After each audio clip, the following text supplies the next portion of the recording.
Chiranjeet Shah sir and Gurpreet Shah. They, our next speakers, they are already here. They were here very promptly, 5 minutes. I think,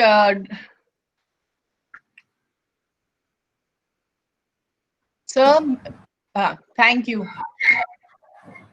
Good morning, Gurpreet. We can see you. Yeah, good morning. Good morning, everyone. Good morning, sir. Good morning. How are you? Amrita. Yeah, how are you doing? Good morning. I don't know if you can hear me. Good. At least, this Zoom and webinar has made us busy, maybe without work, but at least we are knowledge sharing. Yes, yes, absolutely. That's good. To have you. So just a little introduction. This is a part of a SSA Factor program, and this is a Factor is a faculty training, orientation, and research. And we thank you, sir, for coming in and talking with us. Thank you, Gurpreet, also. First, let me. There are about 45. There are about 55 participants who have registered with us. And we also, today's the day, we have left it open, so there are other people also joined in. Lots of alumni. Yeah, and there are lots of alumni. Today is a day of alumni. So, and sir, I think, Amrita, you might want to share something. Sir was teaching you guys. Yeah, I think we'll get Ashish to come in for that. So let me do the introductions and then we can start. So Professor Charanjeet Singh Shah, founding principal, Creative Group. Founding principal of Creative Group, Professor Charanjeet Singh Shah is a practicing architect, planner, and an infrastructure development expert. Besides practicing as an architect and urban planner, he is a renowned author, academician, and an educationist. Words are not enough. I think there's a lot more that he brings to the table. We'll have him tell us that. Yeah, so I'll finish this, and I think Amrita and Ashish, please say a few words after this.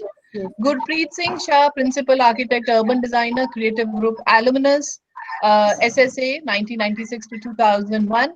Architect Gurpreet Singh Shah, gold medalist from Columbia University in urban design, has taken the practice forward with his vision in promoting smart yet sustainable. You need to hide this thing because yeah. I don't know if you can see now. I'll open mine. Yeah. So in promoting smart yet sustainable architecture, and over to you, Ashish and Amrita. Just before. In typical Ashish fashion, Ashish, please start. As vice president of the Alumni Association, as all of that. I would like to begin with saying thank you so much, sir, for taking out time for this for us. And of course, you need no introduction, but we still would like to welcome you once again to the SSA fraternity. And Gurpreet is anyways a part of it. So I would I would just say thank you again. And I think Amrita and Aruna have already introduced you. So I think we can just start probably. I'm sure we'll have a lot of discussion in the end, sir. I think let's leave our open words in. So should we'll just, I'll start presenting, sir. Over to you.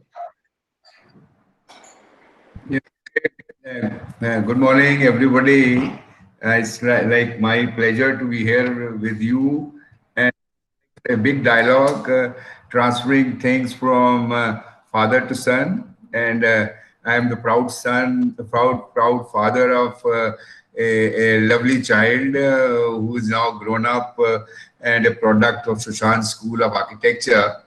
Probably the journey is very long. I have experienced architecture of 50 years of my legacy from a freelance to a corporate world. I've seen all those things put together. This is, Japanese age is like when you are in your motherhood as well. So I would say that you add into 50 years, another 5 years when I was in School of Architecture, SPA Delhi. So I have about now 6 decades of experience in the field of architecture and probably in the human settlement in terms of how the Delhi has grown. And probably we've seen that sort of an architecture where there was a lot of passion, there was a lot of individualistic philosophy of architecture, understanding from each other, a direct contact with the great masters like Karmende, Rajawal, Kuldeep Singh, Jasbir Sajdev, I would say Ranjit Sabiki, you name, all Kuki Mathur, Shivnath Prasad, and even so to say is our Joseph Allen Stein. That was the time when India had just independent, and after 47, there were a lot of things. The refugees came over. There was an influx of population from 5 lakhs Delhi to 20 lakhs, and now today is more than practically 20 million. So that is the type of development which Delhi has transformed into, and we've seen from a very individualistic architecture, a spoken language, which would say that if you say any building, if you say Tibet House, this is Shivnath Prasad. If you say like India Habitat Center, Joseph Allen Steinfeld, India International Center, or something like that, probably you feel that this is what the language of architecture was at that time. But today, the sensitivity of that language is missing, and probably we do not have that sort of a sensitivity. And any building, I say, there is no stamping of an architect. And perhaps if you talk about Mies van der Rohe, you talk about Frank Lloyd Wright, you talk about any, or even I would say architect Saba or architect, the Moshe Sabdi, or, all these great architects, including Charles Correa, Doshi, all these people had some sort of a language which was so outspoken that it spoke of the personality of an architect inbuilt, putting the soul into architecture. So perhaps today, which I am just trying to see how I grew from zero to, and you can probably people say hero, means that you people sometime adorably called me as airport king. So these are things, how this has developed. How do you see that the transformation from zero? I even didn't know the spellings of architecture. I used to say architect. That was the language, Hindi spoken English or Punjabi spoken English. And today we know that how the transformation has taken place. So I will just go through various things put together. What we see, my friend is here, Mr. Vijay Garg, I could see. I see my beautiful lady from Chandigarh, Sumit Kaurji, the retired chief architect from Punjab. And I have many more friends here whom I can see on the screen. And I can see Mrs. Sachdev also here with a lot of books around, at the back. Great. It's like, how do you put the soul? Today, next slide. Can you put the next slide? This is how you design with the soul, and we call, it has to be organic architecture, but not in terms of just rating, but let's see that it is not cosmetic architecture. Now see a man sitting below the tree, then after independence, even we didn't have a fan, we had hand fan, वो पानीपत के पंखे होते थे, उसमें हम गुजारा करते थे, बड़े खुश रहते थे. अब फिर उसके बाद कूलर आ गया, and we felt, oh, technology has come over. Can you put the next slide? So next slide, please. Now then, अब उसके बाद में क्या हुआ कि हमने कहा यार अब तो छोड़ो, अब घर बंद करें, और we had that air conditioning, unit air conditioner to split air conditioner to central air conditioner. Now lately what has happened is, I was in a conference that we have air purifiers, and because we have polluted the air, PM 2.5, PM10 has risen to more than 400, and we say we are smart, but we are with air purifiers. So okay, let's put 1, 2, 3, 4, 10-year purifier, because one small air purifier can take an area of about 400 square foot and do that. And then now what is happening is the air is so much polluted. I am with a oxygen cylinder, and mind it, with the COVID, I am with a mask on. And what is happening is I'm thinking that, okay, let me buy a ventilator or put something in my house. So tomorrow, if I am quarantined, I must have those facilities. So is this the future of an architecture? And this is what we're looking about the environment. How much more we will rape the Mother Earth. Mother Earth is going to be not finished. The human race will finish by virtue of such technology. Now, let's see, next please, next slide. So this is what is happening now, distancing, mask, everything put together. Our malls are finished, they are closed down. We don't go, don't go to religious places. We don't go to Gurdwara, temple, this community spaces. Why? Fear of the COVID-19, so the life is becoming dangerous. We cannot see each other together. Next please, next slide. Next slide. Yeah, this is what, I go to a barber shop. I just saw this clipping. It was very interesting to me. How keep the distance, the barber and the person, and he is cutting the hair. And this is happening, social distancing. A new way of life is coming, and we are saying, oh, we need to change the lifestyle, or we need to change the environment. That is the question. Next slide. Next slide, please. Yeah, this is what is happening. So many, COVID. Next.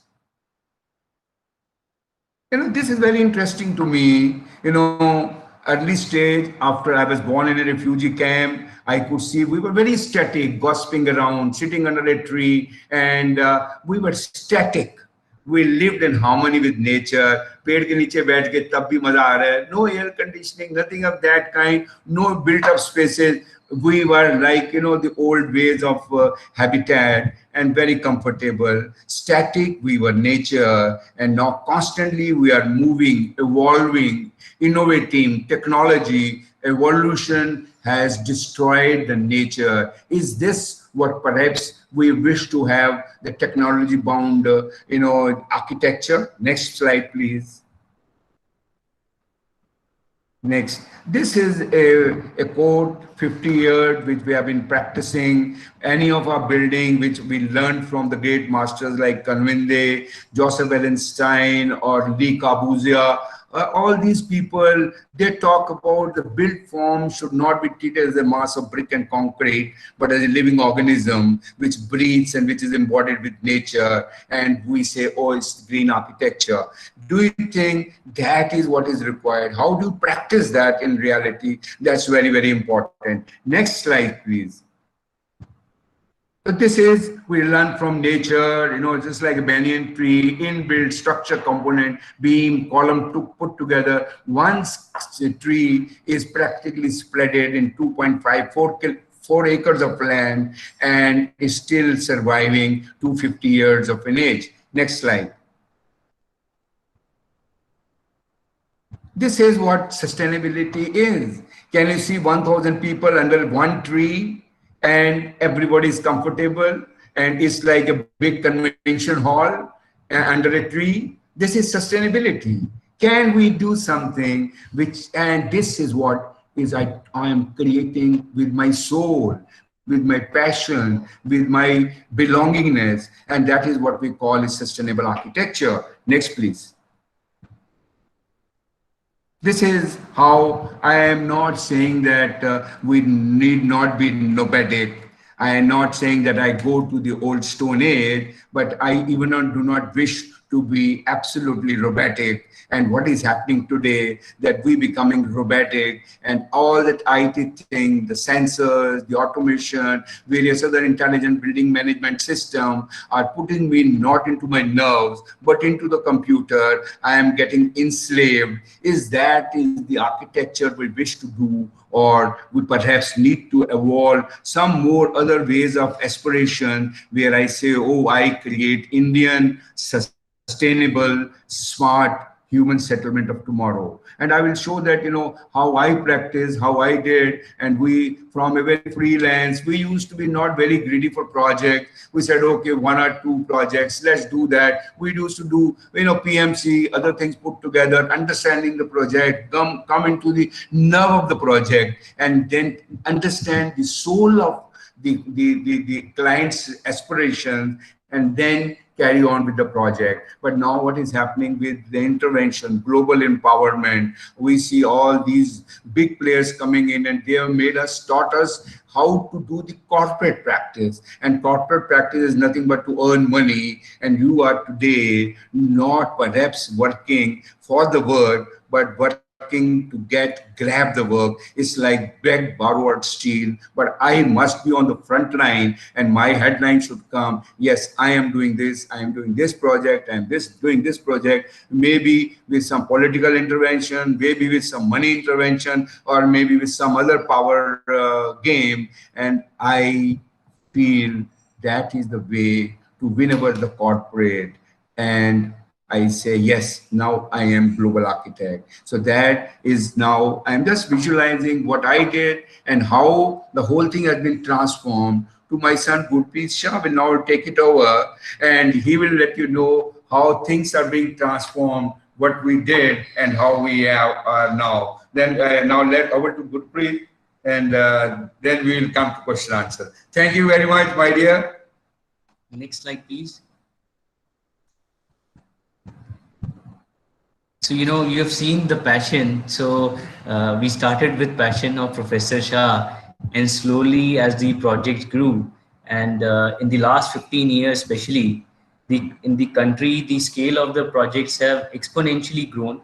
And, we used to design earlier in square footages, but now we design in square meters, 10,000 square foot or 100,000 square foot of a building used to be a big building 15 years back. But now even 100,000 square meters of a building is considered as a medium scale building.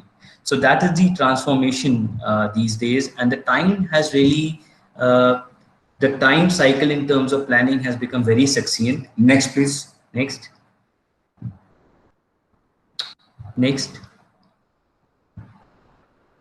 So in today's world, the change has been that the architect also has to create a mark in terms of what he thinks and how he's able to explain his thought in the general fraternity. So that is also becoming very, very important in today's context. Next, please.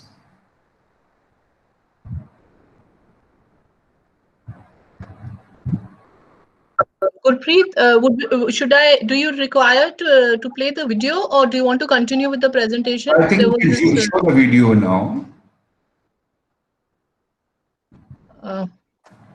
Okay.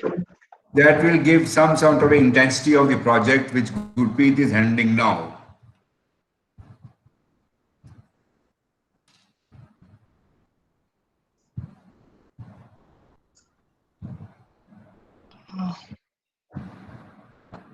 I don't know if the video can. It's at Nagpur Intermodal Hub. Yes. 1 minute. I will just. Yeah. Just give me a minute.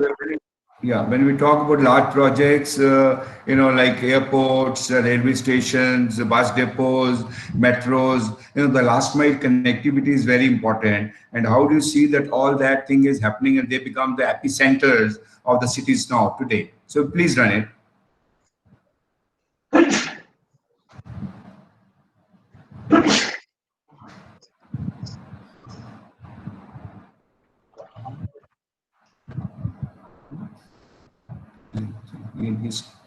Statically. Sound are we not getting the sound?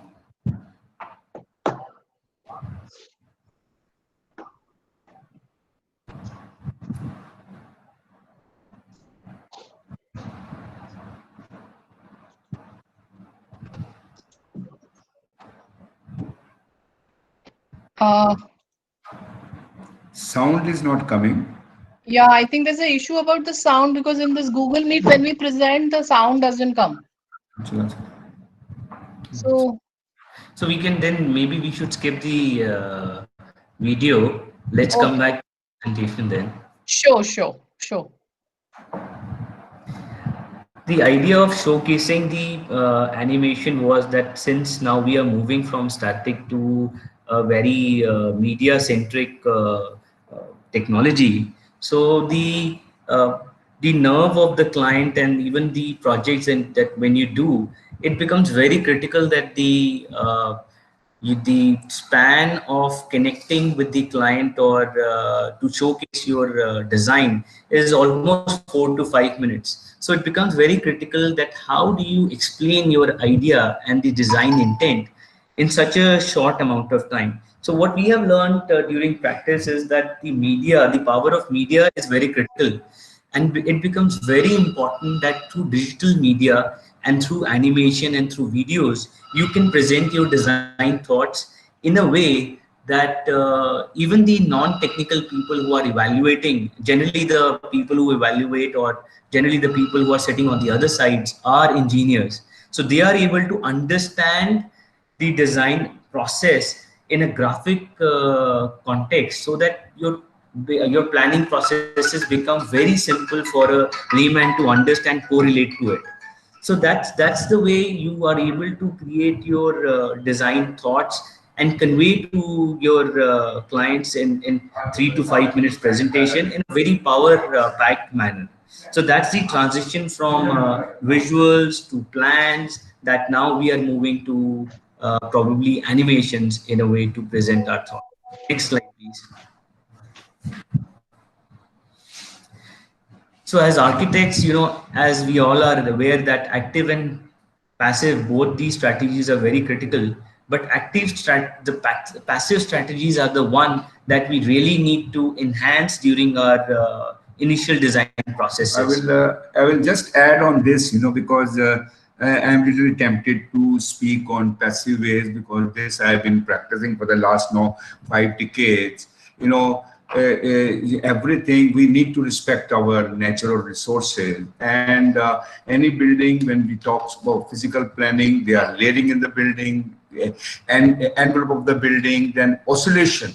How do you really place the building? Because shape and size of the building is very important. And I would say that the oscillation of sun and the behavior needs to be understood in placement of the building. And it's like today we have tools on stimulation. I can stimulate the building and I can see what are the various factors and how do you see that you're maximizing daylight and minimizing heat gain into the building. It depends upon the window ratio, the places, the placement. Then you talk about the envelope, the material application. All these things are very important. Once you come to that process of design, where you're respecting the passive strategies of planning, architecture, then 80% of your things are resolved. And these are the parameters. In case you respect the solar, you are practically getting hold in a hot and dry climate, as if you are just getting north glare free light.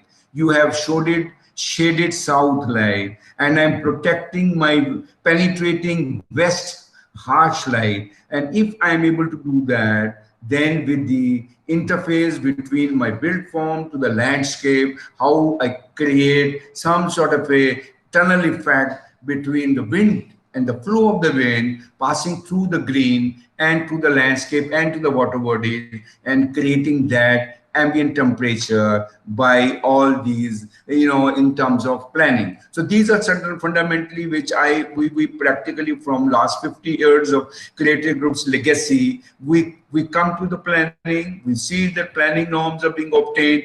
Active, of course, sensors, putting all this together, intelligent building management system, and I say many more things put together are a must, and whether technology plays a role. And today we are talking about cameras, we're talking about various other things, how even the COVID, precautions are being obeyed. They can also be part of the intelligent building management system. So these are certain things. For an architect, the physical planning is utmost important. And I will tell you, Gurpreet will show you another project which we did for TERI, where we layered the planning, and by layering, in terms of planning, we are making things practically enveloping, you know. So that I think, Gurpreet, please you explain. Next slide, please.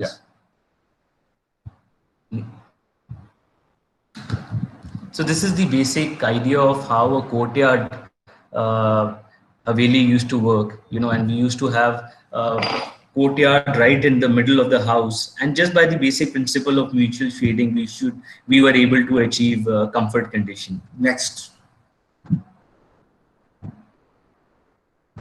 So this is a sectional transformation. So in the courtyard, what happens is once you create the idea of mutual shading, and then in the shaded portion, if you have your fenestrations and you are able to take the wind through windows, then you are able to have much more comfort wind inside the planned spaces. So this was the traditional way of creating more comfortable conditions in the like house. It is like, you know, traditional Vastu. You say, no, here it is northeast the lowest, southwest is the highest. Now, why do you create southwest? It's not a myth, you know, it's also a science. I keep the southwest highest so that the west sun is cut, and in courtyard, it is shaded in the afternoon. I can sit in the courtyard. So basic principles of the oscillation of sun and then the placement of various components of my functionality will give me absolutely sustainable architecture.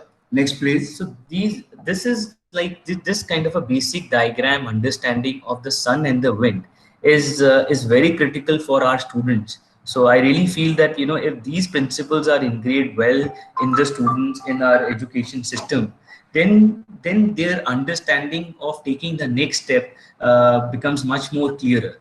Next, please. Next slide. This is a housing project, staff housing next to the college in Tari, Gol Pahari, where from Tari we were invited to create staff housing. Now you see this, see the north, all the blocks are practically north and south. You see the wind direction, and all this is absolutely housing which is sustainable. Next, please. Now see this plan. We were just talking about this, how you layer the building. You know, you see the gray areas. Gray areas are all common areas like staircase, toilet, kitchen, balconies, and verandas, toilets. You know, these are the areas which are very less used in the house, and the living areas are sandwiched. The white areas are the living area. So what is happening is I layer the building, and then the layering becomes an insulation, and my areas, living areas, become cool in a planning manner. So these are certain functionalities at the time of planning if an architect takes over, and we can design this. Next slide. So this is how, next please. Next, this is a section, how through the wind, through the landscape, through the water body, and you get the cool air inside. So this is the same idea, the idea of the courtyard that we saw. So that idea has been transformed in a project to create a sustainable comfort condition. And this is done practically by all passive design strategies. So the emphasis to our students should be how we can make them understand in terms of climatology, so that they can start to also think of the project from these sensitive angles. Next, please. So the next ideas are taking this next step of having earth air tunnels. So how the basic technology can also help to take the comfort condition to the next level. Next. Next, please. Next. We got an award from Dr. Pacholi. Next. This is a city which is a vertical green city in Pollachi in South India. Here we created, practically every alternate floor. We have a sort of planning of an Indian street so that all the multi-story blocks are connected. And again, we have vertical gardens on the upper level, so that nevertheless, if you create vertical towers also, but you have ample of green space where you can sit out, and I can sit with my grandson on the upper level and call for a cup of coffee and sit in the green area on top on the 10th or 9th or 20th floor as well. Next slide, please. Next.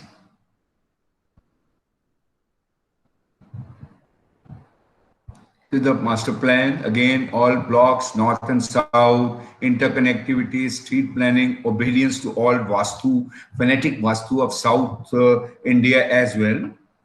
So you see the plans can change, they can increase in size and dimension, but the intent in terms of the planning remains very, very grounded in terms of the idea of sustainability. Next, please. Next.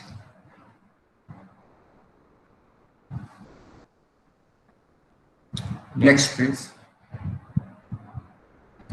So this is another, I'm trying to showcase a very small project again. So in terms of changing the typology from housing to an office building, but now again thinking of a building from the same principles. Next, please. This is all ECBC adhered building. In 2005, we made it when even the ECBC code was not in existence. ECBC code came in 2006. We made this on a draft ECBC code and see that how energy can be conserved. All these things we did there in Haryana HPGSL building in Panchkula. As architects, very passionate to create, odd form. We created an elliptical form, a triangular form in the plan. You see that. But nevertheless, when we do the interior, even not 1% is wasted, and all my rooms properly done in a very rectangular manner. So now if you see, next please. You will see that northeast is the lowest, southwest we have the projections on each floor to cut the summer sun, summer south and west sun in this building as well. It has an atrium in between. We have used all voltaic panels. We used the storage of water, recycling of water, everything put together into this. Next, please. So this is how the solar sun is being cut and winter sun is invited into the building. So you need to stimulate, you need to see the angle of the sun and how does it penetrates in winter, and it's avoided in summer because summer sun is higher and winter sun is lower in the same areas. Next, please. This is another very interesting building in Subna. So this is, the shape and size of the building can change because this was for a poultry client. So the shape of the building is being done showcasing an egg. However, the principles are very similar. So that's the takeaway, that you can create a a simple building or an iconic building, but the basic intent in terms of sustainability can be brought to any facet of the building. Next. Yeah, next. So this is the ideas through which this was developed further. So we can quickly go through these slides. We can move forward. Yeah, move forward. So now the idea remains same, but the intent of the building and the look of the building changes as per the requirement. So the similar idea of sustainability, if you have to look through the lens of sustainability in an industrial project. So, in the industrial project, the challenges are, this was a milk plant. So milk, if it is, if it falls on the floor, it smells very badly, which is not right in terms of the hygiene. So what we did was we created the idea of vaults, and vaults are, in a way, it creates a structure very quickly, and also it gave us the flexibility to get north light inside the production areas, thereby creating a germ-free environment in the industry that we created. So this was very much appreciated by the New Zealand Dairy Board also. So this is how, in terms of basic principles, one can be sensitive towards the sun and the wind, and you can create the buildings which are by virtue a little bit more smarter. Yeah, in when we terms of did time. this, these vaults, the client, industrial client is always concerned about cost. And once you show him something fancy, he says, "Oh, yeah, ये तो महंगा पड़ जाएगा, कैसे होगा?" Then you have to really express upon him the difference between a flat slab to a vault like this, because this vault is just 80 mm thick with no reinforcement at all, just a temperature reinforcement. And this, I told him, you want your building to be finished in 11 months. I can even do it in 9 months, because here what I am doing is I'll open the shuttering every second day. He was afraid. He allowed me to open the shuttering every third day, and only the bottom of the beam was there, rest. And we did all exposed concrete. We saw that how the quality of concrete is made properly done, and we do the waterproofing system of the walls, and there's no terracing. If I do a flat slab, I need to put brick cover, I need to do many more other things put together, but here I am avoiding all those things. So this is how your structure components, aesthetics also becomes cost effective, and the client you can impress upon him, make him understand. Then you can always do these type of architecture as well in the industrial projects. Next slide, please.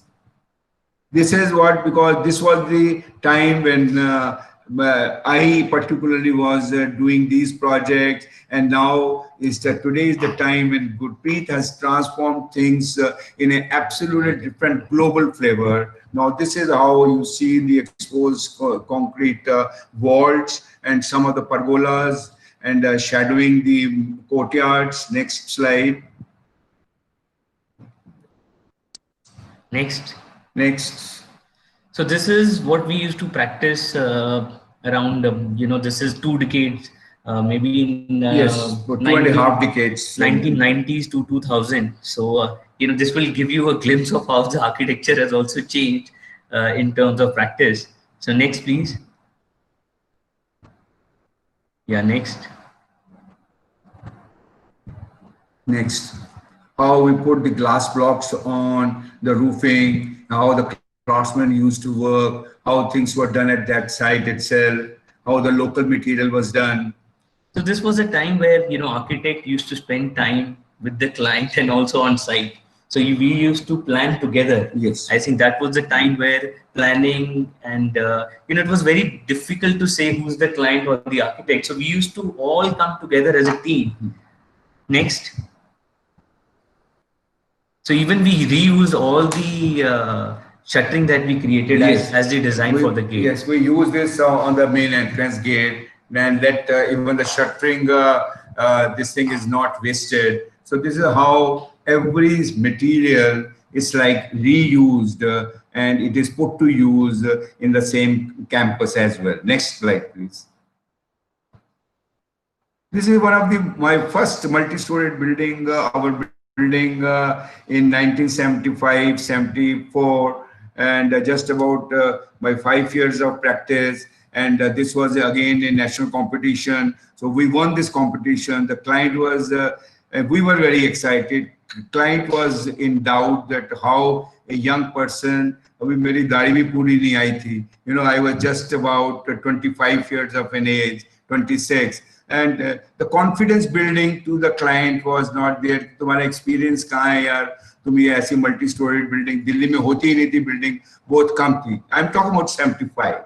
So, but somehow he could see the passion in us and the vigorous energy, and he said, okay. And that was probably Mr. M.M. Cavalli, who became the Lieutenant Governor of Delhi after some time. He was the chief executive. He gave us this chance, and we make this as one of the sustainable building. You see, this is the south, we created southeast and, like west facade as complete RCC panels, so that I protect my building from the harsh sun, and north and south, I have windows that too with louvered. So all these sustainable aspects we've been practicing since inception. So I just trying to showcase you how we inbuild these processes into various stages of transformation and now into the large mega projects. Next.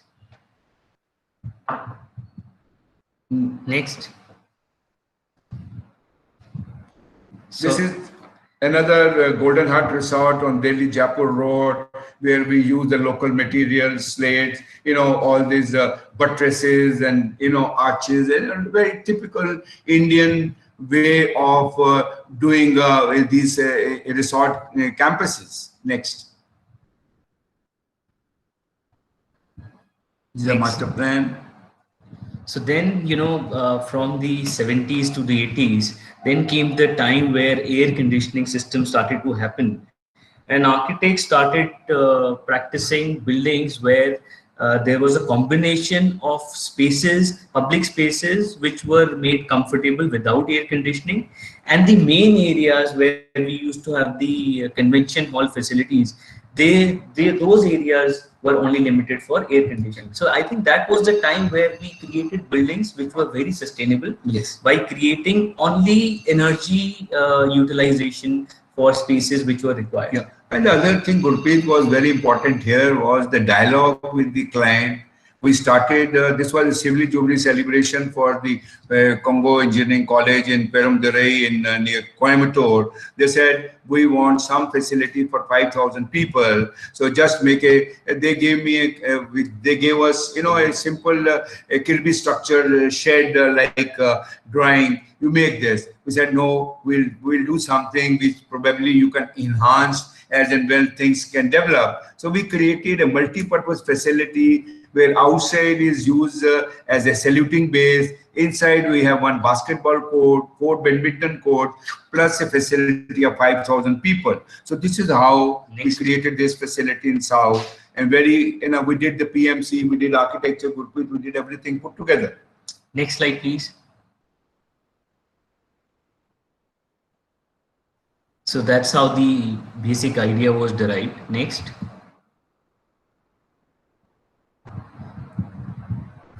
So, earlier architecture was architecture of purpose, where one used to think in terms of the usage of the building also. So the building, when this was created, because we all understand that in colleges and in campuses, when you create a facility of 5,000 capacity, it would be seldom used. So we created this facility where it doubles up to sports arena as well. And we were able to create multi-purpose planning, thereby almost around the clock, almost 300 days in a year, this facility was able to function. Yes. Next. Quite. Next, please. Next. Next, please. Yeah. This is how the 3 bays are. Can you go back? Very innovative, and you see the in between, the girder is again a veneer girder, 40 meters span, made out of truss, and then there are 3 wings into this, and this is how we created this facility, which can be segmented. It can be used for 500, 1,000, 1,500, 2,000 people, and maximum to 5,000 people at a time as well. So this is how a multi-purpose convention facility and auditorium is created also as a sports arena. Next. So all these spaces through which you used to enter were made comfortable without any air conditioning. So that was the beauty of planning in 90s, right? Next. So from 90s, when we came to 2000, that was the time when in India first wave of mega structure designs came into this idea of creating global facilities. And there was this global design competition in 2000 when I just returned from doing my master's. I would say that here from here onwards there was so much of lot of transformation into our practice. From a very, I would say, freelance to a corporate. Gurpreet brought from US, partnering with the larger players as well, and creating, it's like an intermarriage between the way we were functioning earlier to a global flavor, and that is how we did this Chennai and won this a global competition, a project of that time in 2006 of about 2,500 crores. this was a global design competition, and I think this was a chance where we created many things for the first time in the country. Next. So the idea of this terminal came from the basic idea of the wings of the bird, and that's how we thought of creating a structure. So this was a marriage between structure and architecture, and thereby, you know, we forced we passed on the idea of a column and a beam, and we created this unison where the column itself accentuates and becomes the beam. So that was the idea. Thereby we created a terminal design which was totally column free.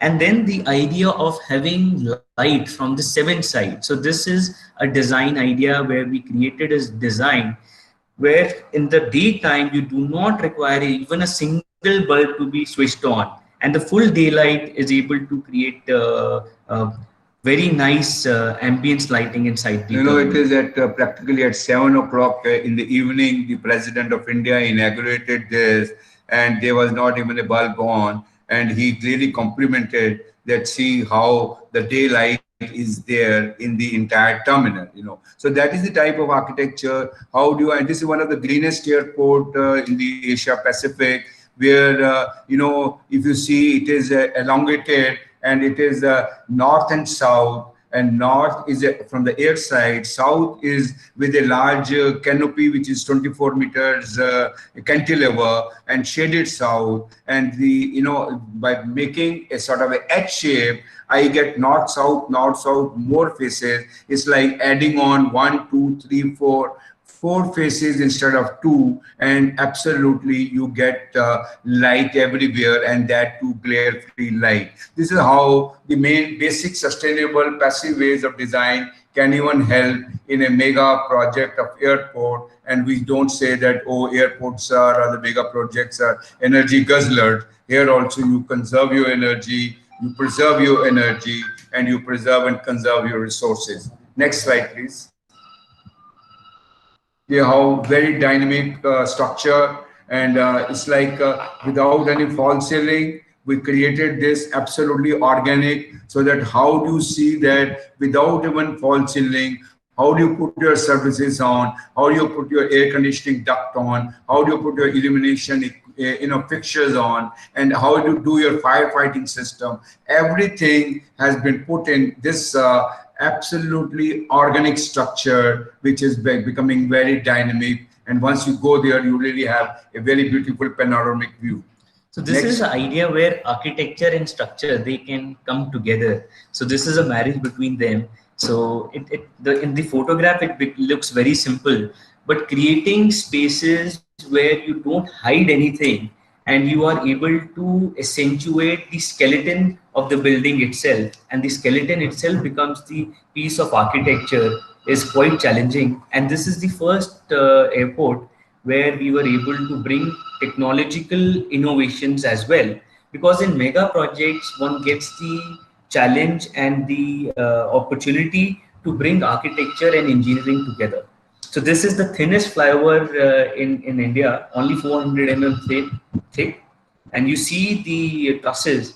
So these are the largest cantilevers of 25 meters attempted in the country. Next.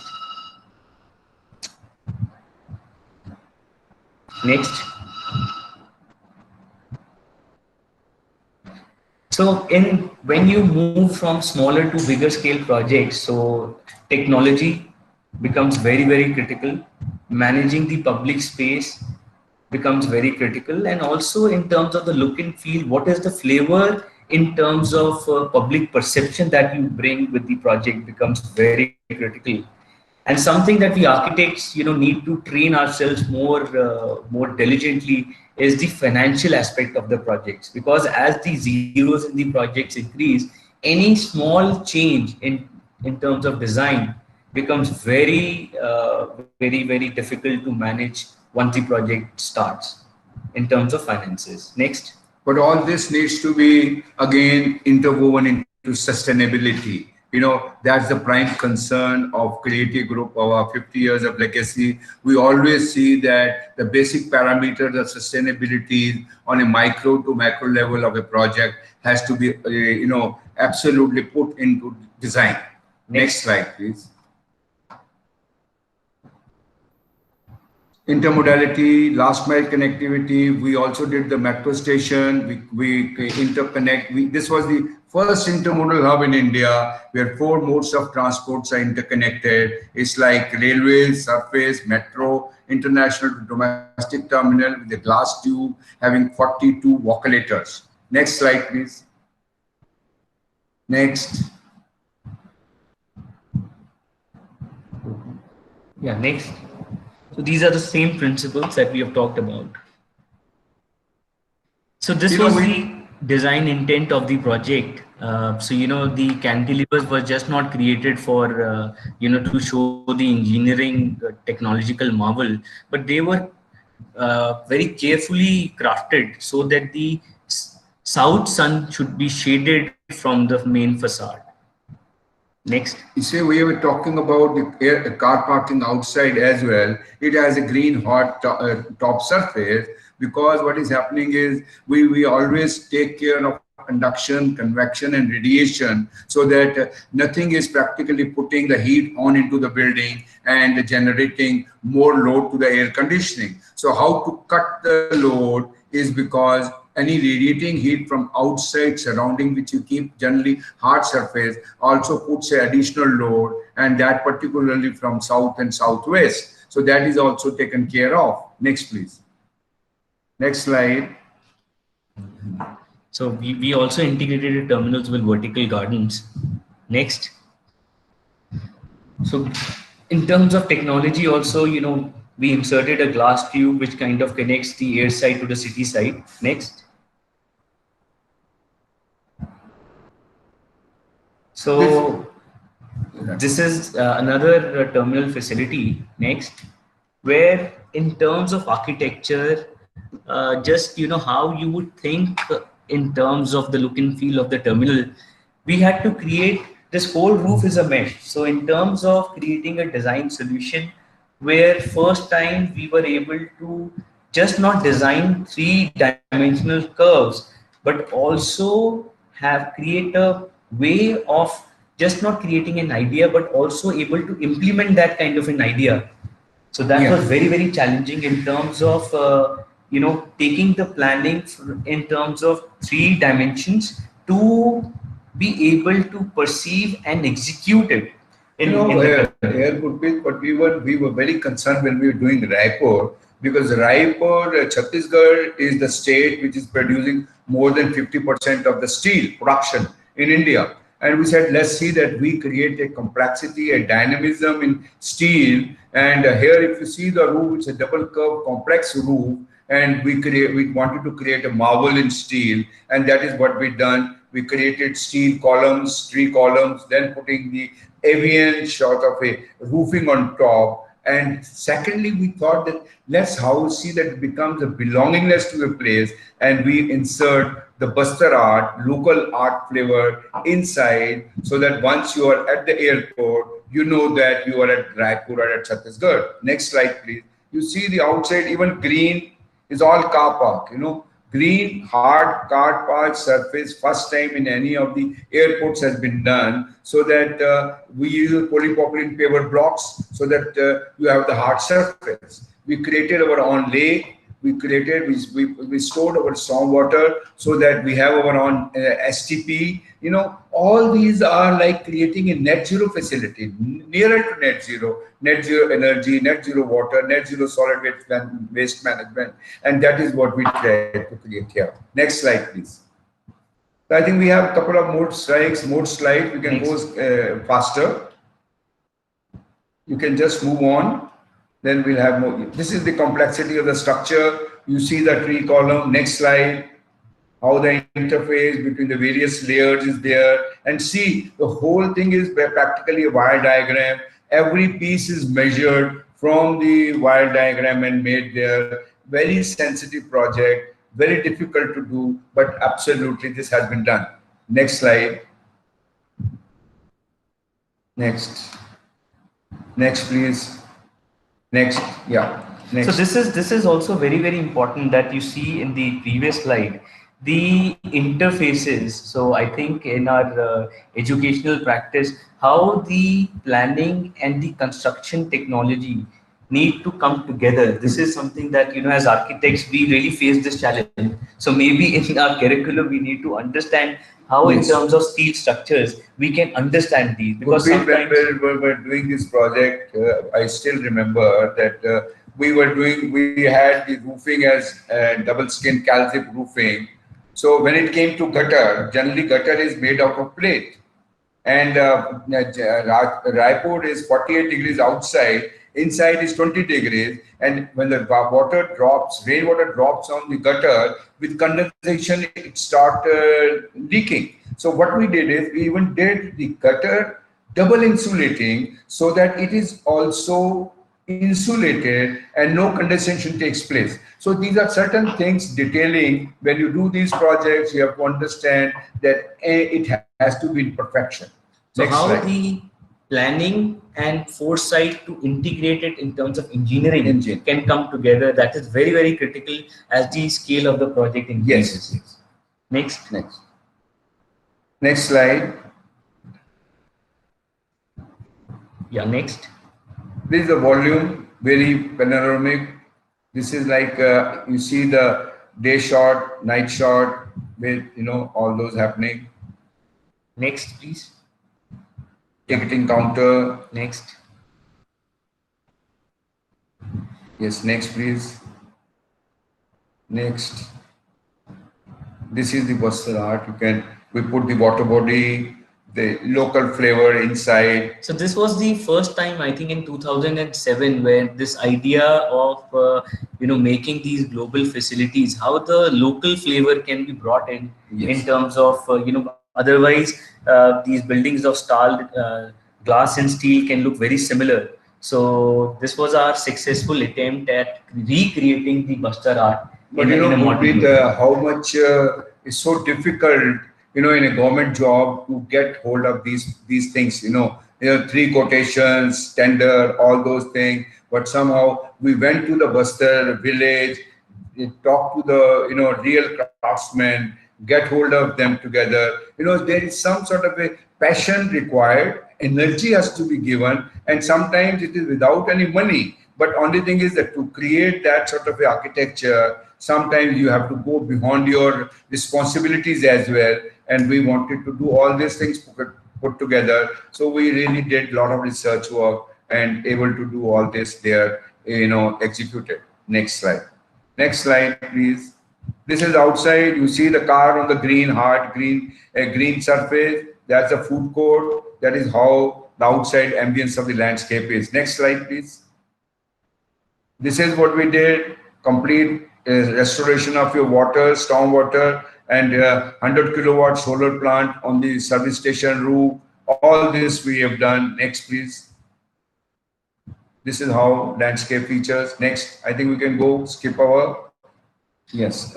So now the terminals in 2005, where the idea of bringing steel and glass came into in a big way, and we wanted to practically cover the distance and make public places which are similar to public spaces abroad. But now recently in the last couple of years, how the shift has started to happen. Even the people in India, they have started that, to realize that now we are at par in terms of global facilities. But what's the next step? So the next step in terms of public perception is to have global facilities which look more local. So now in the next wave of public spaces design, it's like we're trying to put soul into architecture and belongingness to the place and people.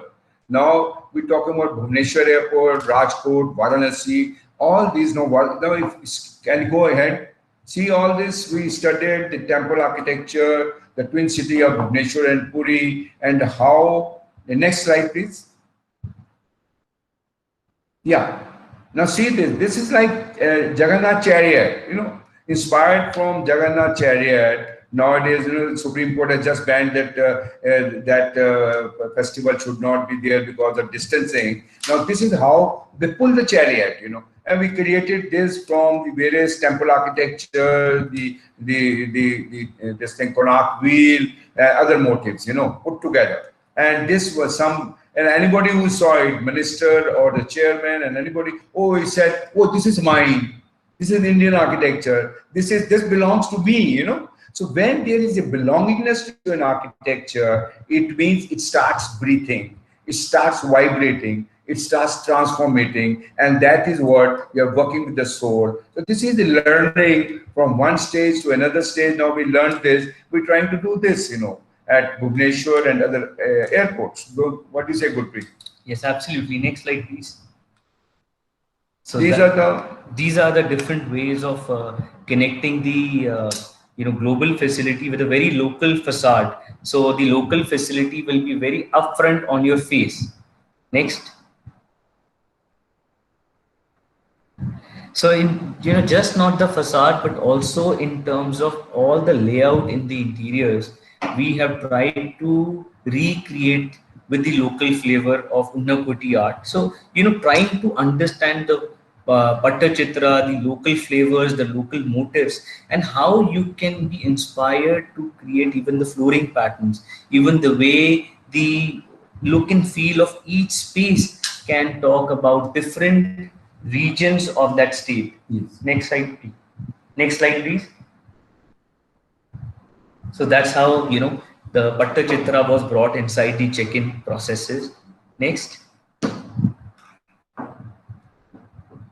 So simple idea of how the look and feels of these facilities should be. So the Varanasi terminal was inspired by the waves of the Ganges. Next.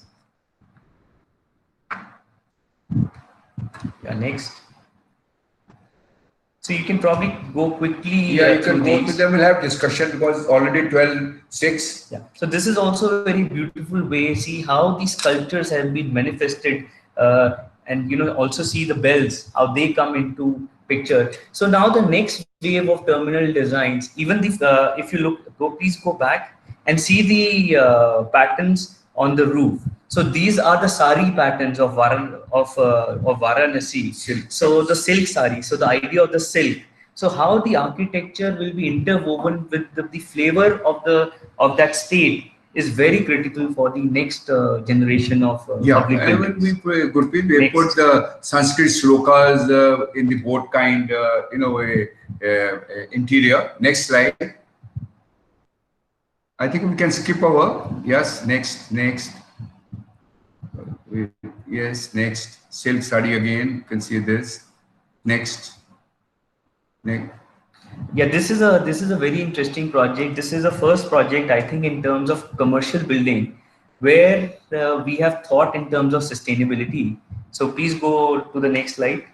And this is a concept of creating a building with mutual shading. So the atrium is a space that was designed without air conditioning, and we were able to achieve a comfort condition of less than 26 degrees. Yes. Next. And when this was inaugurated, there were about 8,000 people around and no air conditioning. So we used jali, and you see the layering, that a woman with the dupatta on, that is how you layer the building, that's very important.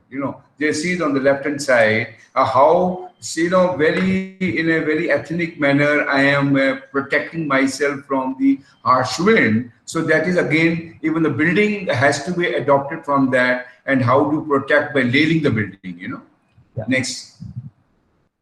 Yeah. Next. Terracing, yes, next. So these are how. So these ideas were brought into picture, and the idea of terracing in the building, the idea of screening through jalis in the building. Next.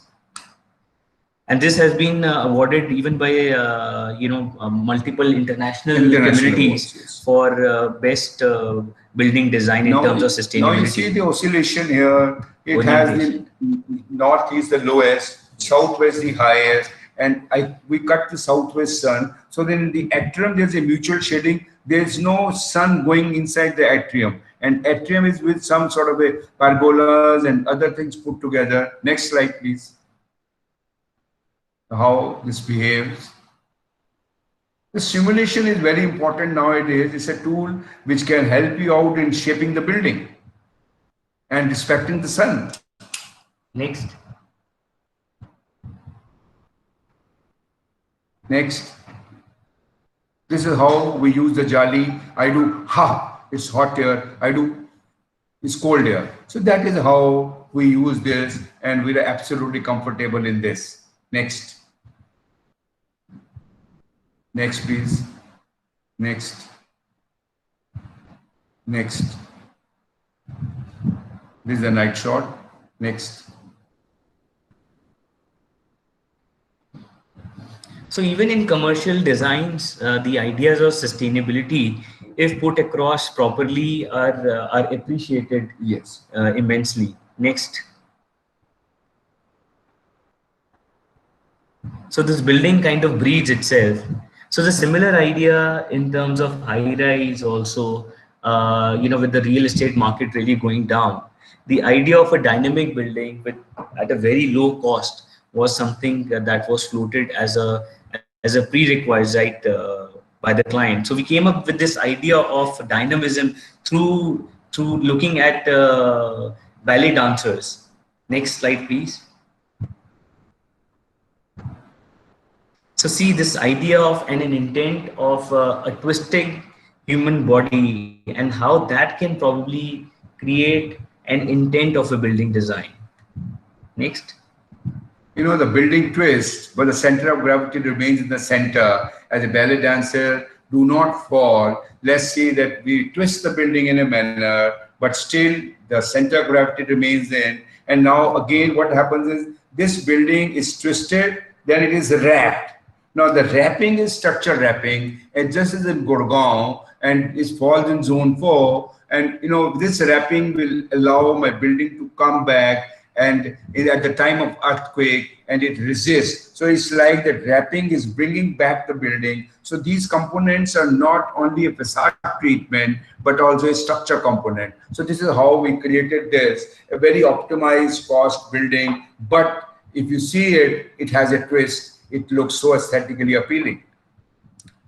Next. Next slide. Yes. Yeah, we can quickly skip this project and go further. Yeah. So another idea of taking the next leap and creating organic designs. So for our clubhouse, we came up with this idea of creating a very, very organic and iconic dynamic piece of architecture. So to realize this, we had to recreate the building in a very small 1/10 of a scale of the project size. And then we are now creating on scale. This is a Gurpreet's architecture. I'll tell you, when he was doing this, so much of dynamism. And when the client and everybody really liked it so much, and they said, "Oh, Gurpreet ji, आप सबसे पहले यार club बनाओ, आधी तो हमारी housing बिक गई है, आधी इसकी वो देख के बिक जाएगी।" फिर हमने इसको चालू बनाने के सोचा। जब बनाने का सोचा लगा तो पंगा तो लिया था, लेकिन इसको बनाए कैसे? It was very very difficult. We had to do so much of R&D minded, but it is difficult, but it is not impossible. That is what I say, Gurpreet, यार तुमने जो चीज बनाई है मजा आ गया यार. And now see the mock-ups. And next slide, please. So this is what is very futuristic architecture. Next slide. Where all these things are possible. These are the mock-ups which Gurpreet ji got it done at site at 1:10 scale and very in perfection. Now this is under construction. Next slide. Yeah, how it looks. Next. So this was a very, very challenging project, and I think this is the only project where we had to design the project in a span of 15 days, and we had to get it executed in almost 4 months time. 4 months time. So this is the first project in India which has been done in such a short amount of time, and which is really complex in terms of architecture and in terms of structure.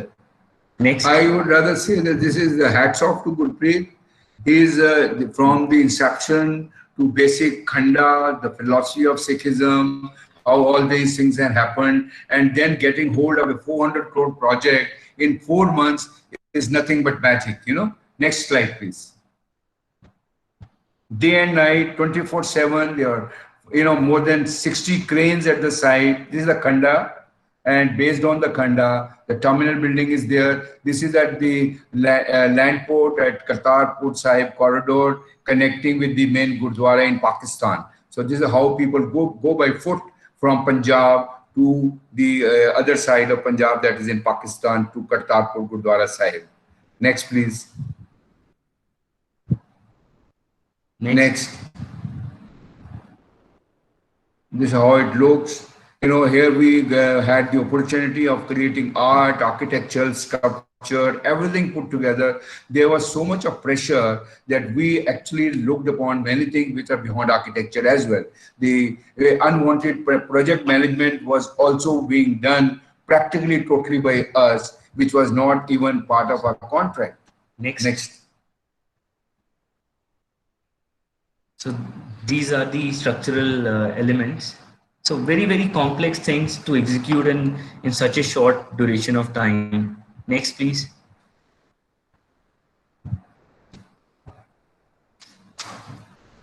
Yeah. Go forward. Yeah, we can pick. Next, please. Yeah, the interior. So again, this idea, this is almost a 30,000 square meters of a footprint, and the ideas of these ellipses, you know, creates the impression of getting light all the time in the day. So that was a beautiful, again, idea of having daylight inside these spaces. Go forward. So integrating this with artwork. Next.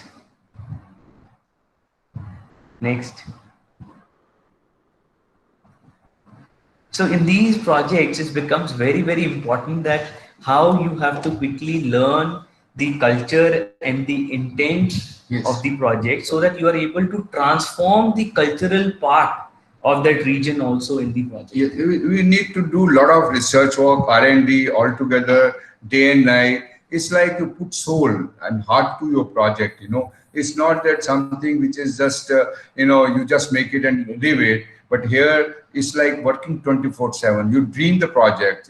I would say rather, in the words of Abdul Kalam, dreams transforms into thought into vision, and vision into reality. So that is what type of architecture we vision out and do it. And you feel so proud when the Prime Minister comes and you know, inaugurated, the Chief Minister and everybody is there, you know, and being appreciated by one and all, you know. So we can close the slideshow. Yeah. And I think we can open it for discussion.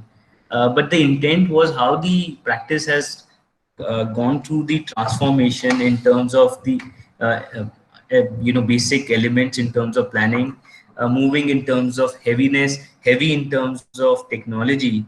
But the central theme is that sensitivity of a project in terms of how you design it eventually comes back to the architect. You know, because he's the you know, the head pin around which the whole project kind of revolves and evolves. So thank you, ma'am. Yes, so thank you for your time.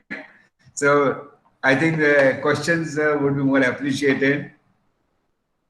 Thank you, sir, Professor Shah, Architect Gurpreet. It is actually very impressive, sensitive, and I think the students to reach up to that would be one task. I request our Dean, Dr. Vibhuti Sachdev, to please come in here. Amrita? Yes, Vibhuti, you're on mute. If you could, yeah, we have a few questions as a team. Yeah. No, it was absolutely riveting to hear Professor Shah and Gurpreet, both of them, because I think their practice signifies a very important place of practice, because, you know, 50 years of legacy is there, and Professor Shah has talked about this legacy, and also Gurpreet to take it forward into the contemporary world. And so this is a very special place to watch and see, because, you know, there is continuity of value, continuity of what the current needs are. I just want to ask Mr. Shah, whether, you talk about values that came naturally as a part of your past, as part of growing up, that you're sitting under a tree, or or enjoying the natural tea, and as a kind of as you suggest, as you mentioned, refugees. So all that, what happened in your personal life, in a way, shaped your values, and which you continue to reflect in the choices you make in terms of material, in terms of comfort. So I would like to ask you how we instill those values, which are obviously very foundational importance to students who've not had those experiences. And I would love to complete after you. Experiences आपके varied रहे हैं, उससे कैसे बच्चों को कैसे बच्चे कैसे वो करें? No, I would rather say that, it's like, it's a journey, and the process is very important. And once realization of the process is there, and then the ultimate objective is achieved. So that way, there are hurdles, there are, always, you run. First, you must know how to run. Not that you come to the hurdle race, and say, oh, I will do the hurdle race. So it's like a process. Okay, first I walk, then I run. Then when I really know how to run properly and put my legs and foot on, then I say, okay, I will do the hurdles. So it's in that process, then the hurdles are practically removed and you are running without understanding the hurdles. That is the process which is maintained, and by virtue, and that is the attitude. And once we develop that sort of an attitude, the aptitude will develop. And you start learning. Through the learning, you become, the perfection comes. So it's, if I say, oh, structure, I don't know ABC, and I don't understand WL by 12 or 13, or what is this, what is share, what is bond, what is that, then I am away. But once I go a little inside, try to penetrate, oh yeah, it's so simple geometry. It's nothing. An engineer can learn it, why an architect cannot learn, because architect perhaps do not have that language where I say 1 + 1 is 2, because it is 1 + 1 is million. And any class, same assignment, we have 40 different results. Every design is different. So it's a mindset. And once we play there, and then the end is so fantastic, you become romantic, then you start loving. And once you start loving, then at night also you put on the WhatsApp to your beloved, I love you, I love you, I love you. And by the time the girl says, oh, good night, the boy says it is good morning, because it's already 6 o'clock in the morning. So that's the romance. So and I don't know, I keep one copy and a pencil at my bedroom on the side table. You start dreaming at night. And the project moves. And once the project moves, you get some sort of an inspired result, and you just sketch it at that place. And if you sketch it at that time, you will get it. But otherwise, when you're in the morning, it will go away. So that vocabulary, that is the philosophy, that your subconscious mind will give you a product which perhaps your conscious mind may not give. So that is architecture. So I need to be like God. No, I'm a creator. God is a creator. He's created the universe. I created tiny building. I created tiny development, but I have to be like godly. And once I see I am godly, then I think I will create natural, sustainable design. I will not do anything cosmetic. God has not put my lipstick on, or this on, or that on. In spite of my, organic beauty, I still want to become cosmetic beauty, So that is what global, how many lipstick we have, and so costly lipsticks again, when my lips are already red, but still I put on lipstick. No, I will not put, I put a black lipstick, and I become absolutely inorganic. But I said, I'm an odd man out. And I said, that's the beauty. Similarly, if I talk about architecture and I see some odd building where I say, yaar, ye to bilkul alag lag rahi hai. But it becomes a robotic building, which is not organic building. The organism fundamentally plays a very important role. And once I do that organism, my building will speak. So that's what I take it. In this process, carry on, carry on, carry on, you will have good results. What is a good thing? So Absolutely. absolutely, and I think you very succinctly explained what is actually at the heart of the creative process. That point of inspiration, when it comes, you have to address that and be disciplined about that juncture when the inspiration comes, when everything kind of falls into place. And that is an important part of the creative process. I would like to ask Gurpreet, you obviously are very conscious, would be very conscious of this fantastic legacy that you have in what your father set up, and then you come in to continue that. And that is always so special because and rare, because very few practices have that continuity. And that continuity means that you hold the thread of the past into the future, where you carry forward the learnings which are so part of our roots, and you carry it forward.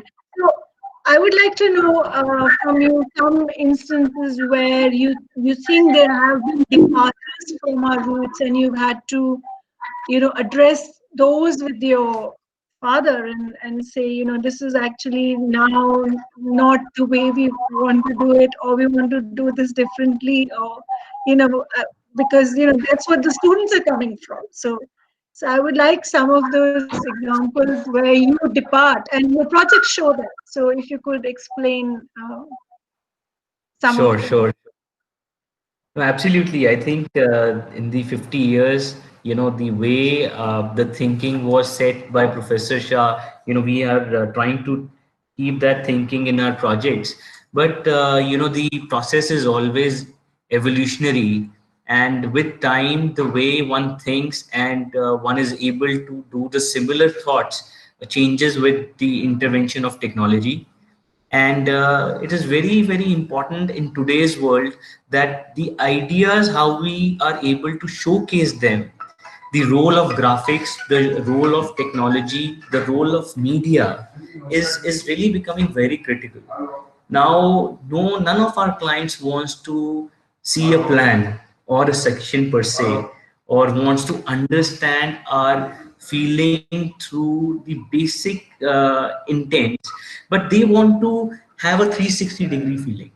They want to understand the project in terms of the wow factor, about what is the takeaway of the project. Then once the main central idea or the theme hits them, then they come back and then they are able to, okay, I want to now go further. And then they would listen to your ideas of your architecture, the intent of your sustainability, energy saving, how you are able to recreate the passive design strategies.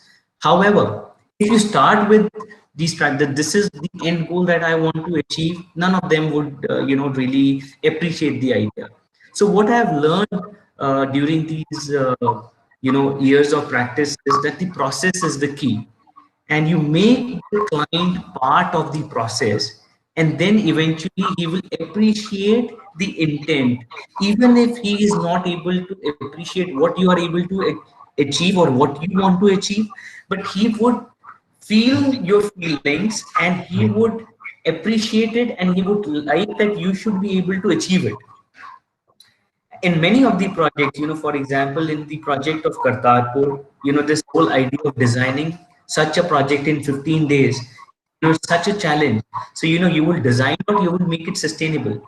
But if as an architect, you are inbuilt in your thought processes, so even the first code that you would create would have the idea of sustainability integrated in your first intent itself. So I think if the ideas in terms of the students are well engraved at the initial stages, and we are able to make them understand, the choices that they make should be informed initially, even if their designs don't look pretty. If they are able to understand the pieces of vernacular architecture, I believe that the technology that comes in the fourth year and the fifth year, they can utilize those tools to better create pieces of art and architecture which are informed by their first 2 years of training, where they have learned at least the basic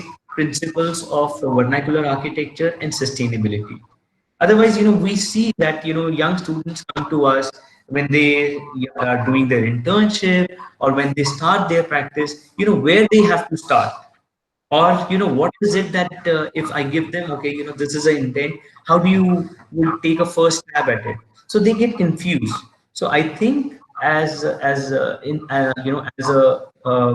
as a college, it is very, very important for us to create a basic repertoire and give them some basic skill set through which they are able to lens their projects.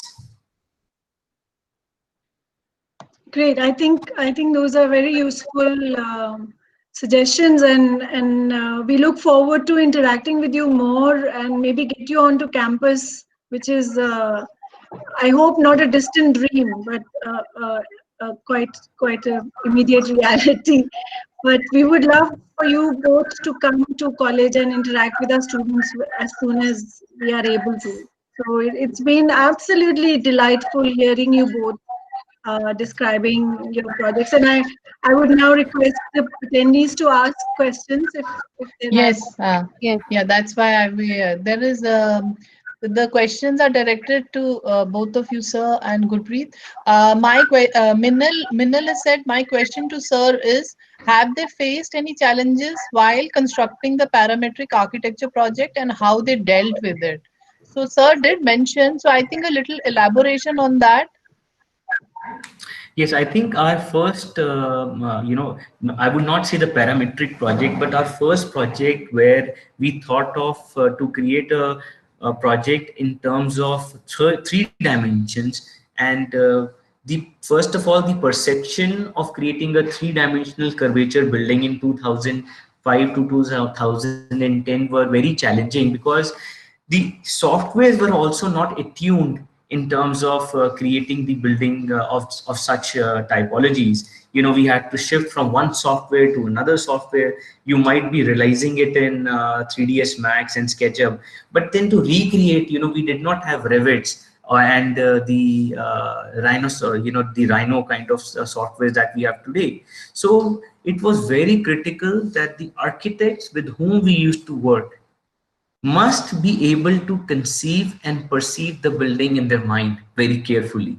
So that's how the transformation in terms of visualization and in terms of actual building formulation, in terms of practicality, used to happen. Because how to prepare a shop drawing, or how to help the contractor prepare a shop drawing for that kind of a piece of architecture was absolutely a nightmare in 2010, I would say 5 to 10. But now recently, while doing this clubhouse as an example, and other projects of such nature have been much easier, since we have software and technology with us. You can design any piece of architecture by using Rhino or by using softwares like Revit. So now, for example, the next generation of airports that we are making are all being done in Revit, full LOD 400. So we are not using CAD anymore in our studio. So maybe only 20% of our architects who are old, like 5 years older, are still taking that shift. But all new generation architects are so beautifully trained in softwares that I think the fresher, the freshest architect, who is just coming right from the college is the best in terms of the usage of technology. So I really feel that as a college and as what we can give to the student is the repertoire of how to use these softwares is very important and very critical. No, Gurpreet is putting me out, because I am an old man out. I have no technology. I am ecstatic, to be in a lighter mood. I don't think that's possible, sir. So that is not possible because look at what we are doing at the moment. We've all been stilled because we've been moving too fast. So you have to remind us, Professor Shah, the virtues of stillness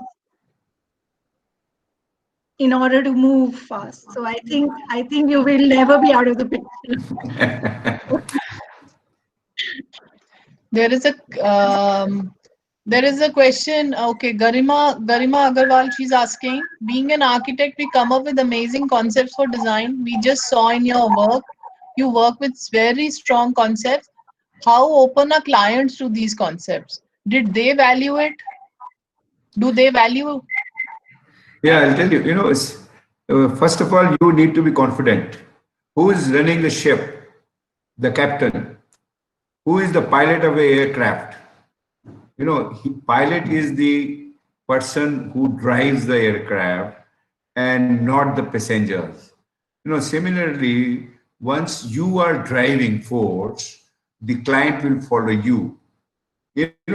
But perception is that हम ना वो जो है हाथ जोड़ के practice करना, and वो जो होता है ना वो हमें भूलना पड़ेगा और हमें सोचना पड़ेगा because I am the captain, I am the commander.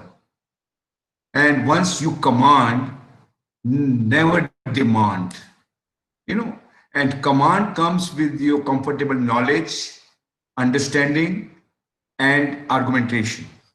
You cannot be rigid. You need to be flexible, but you need to communicate. How to communicate your client and convince him is that is more important. Do not impose upon your things, but try to, it's like not superimpose or impose, but impress upon. If I impress upon him and say, oh great yaar, पहले तो मुझे किसी ने बताया नहीं, is so good, sustainability is so good, I love it now. अगर मैं उसको बताऊंगा नहीं तरीके से, जिस दिन मैंने उसको बता दिया, it's like understanding the recipe of any dish. मैंने उसको अगर रेसिपी बता दी कि यार इसके बीच में आंवला है, वो कड़वा लगेगा लेकिन तेरी सेहत ठीक हो जाएगी, तो वो आंवला खाना चालू कर. आजकल पता है कोविड है, तो कहते जी नींबू ले लो, हल्दी डाल लो, गरम पियो, ठंडा मत पियो, सब कोल्ड कॉफी बंद, आइसक्रीम के साथ बंद, सब कुछ बंद हो गया ना, क्यों? मुझे पता है मैंने जीना है. So that is what is that how do you impress upon your client the merits and demerits, put it in the platter. वो कभी भी जहर नहीं खाएगा. It will never take. No, it's also very simple that, in terms of, as I said earlier also, if we are able to we have the concentration span of clients is maximum 5 to 7 minutes. So if in 5 to 7 minutes, if you are able to, with conviction, give them couple of different iterations of a same product, then I really feel that, most of the clients would like to go for a building typology where they see some merits. Everyone wants, because, eventually the client also has to live with what they select for next, at least for a couple of years. So they would also try to utilize the plan of next 2 to 3 years where they have to live with that project to create something which is iconic, or which is something that would give more institution knowledge to that company. I'll tell you your Yeah. There's one more question. Gurpreet was doing time scale more. The client came to us. He said, "यार mall बनाना है, लेकिन नया रायपुर में बनना है, तो मैं वहां पे 15 रुपए 20 रुपए स्क्वायर फुट का बंदा मेंटेनेंस वाला नहीं मिलता, वहां दुकान चलेगी नहीं तो मैं कैसे बनाऊंगा। हमने कहा यार टेली मेंटेनेंस हम तो 15-20 के, हम तो 2 रुपए स्क्वायर फुट कर देंगे, नॉन एयर कंडीशन बना देंगे। ही वाज शॉक्ड, मॉल भी नॉन एयर कंडीशन हो सकता है। मैंने कहा हो सकता है, हमने बैठे हमने हो सकता है। So we both went to him, showed him the design, he was fascinated, कहते बनाओ। So it was, and it happened in 2 minutes meeting. That's it. दो मिनट मीटिंग में उसको कन्विंस हो गया। हमने बिल्डिंग बना दी जिसे इनॉग्रेशन हुई, उसकी total mall was sold out.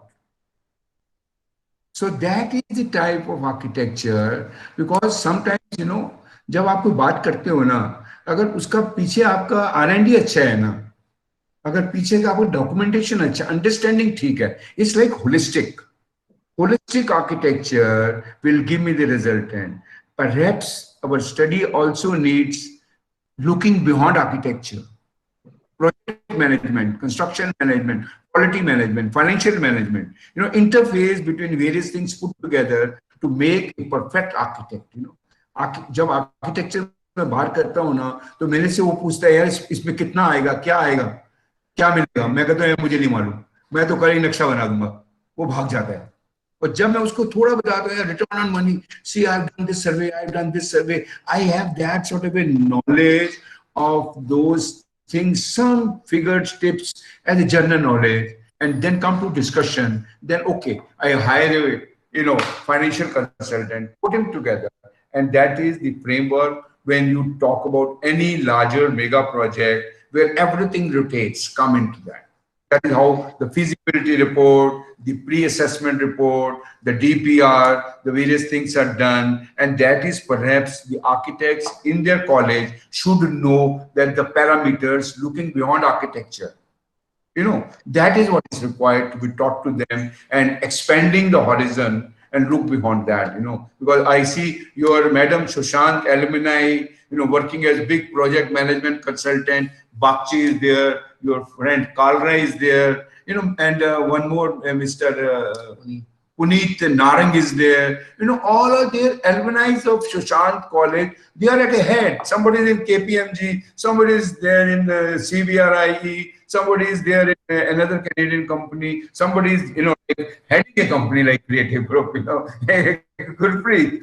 I'm just saying that it is how you take it head on, go to the next stage, and let's not be a frog in a well. When we sit together and chant things only like a frog, you have to jump into the ocean. Today, the market is expanded. It's a very large market, big market. We have so much to eat. हम घबराएं मत यार, हमारी रोटी बहुत बड़ी है, तो हमें खाने को सब कुछ मिल सकता है. That I am very positive.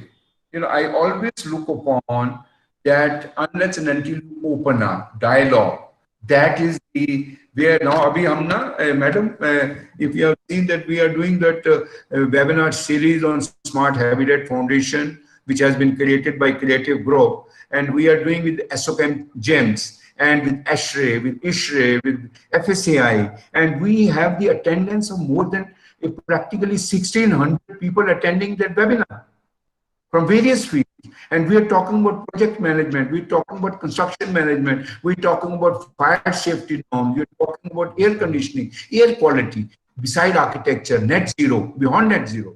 All these are the interface of collectiveness and then baking the project, So that is what, yes, come on. So, sir, in your new recruits, so when you interview them, what is it that you are looking at at present? Yeah.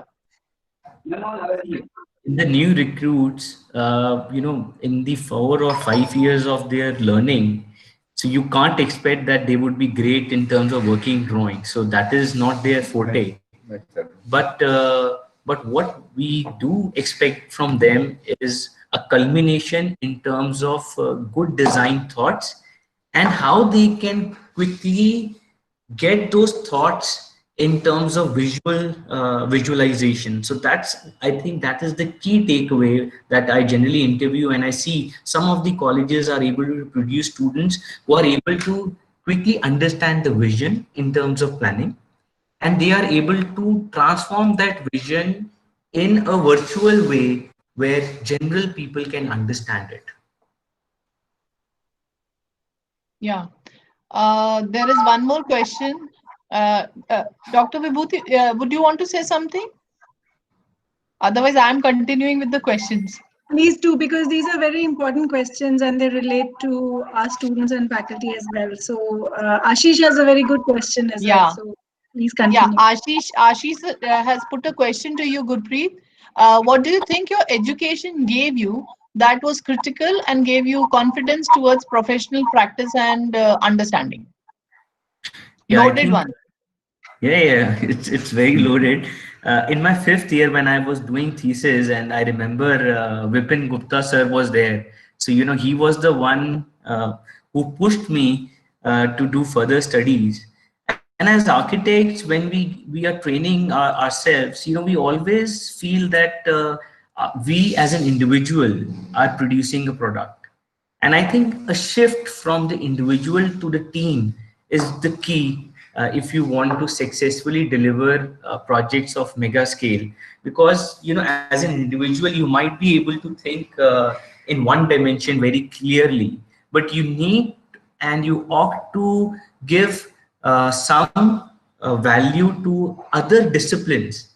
And that is the key, that at the very initial concept stage, if you are able to somehow get the expert opinion of varied fields together, and then you create an informed decision in terms of whatever product you create, then I think it is much more interesting for the client. Sorry. That's insightful. Anybody else has questions? Amrita? No, I did ask my question right here. I think the question why we are here on this platform trying to teach ourselves as faculty what we need to teach. So what we, and some of your projects that you were talking about, Gurpreet, especially that airport project in which you were talking about this, unique combination of a structure with, the structural thinking really that became the source of the aesthetics.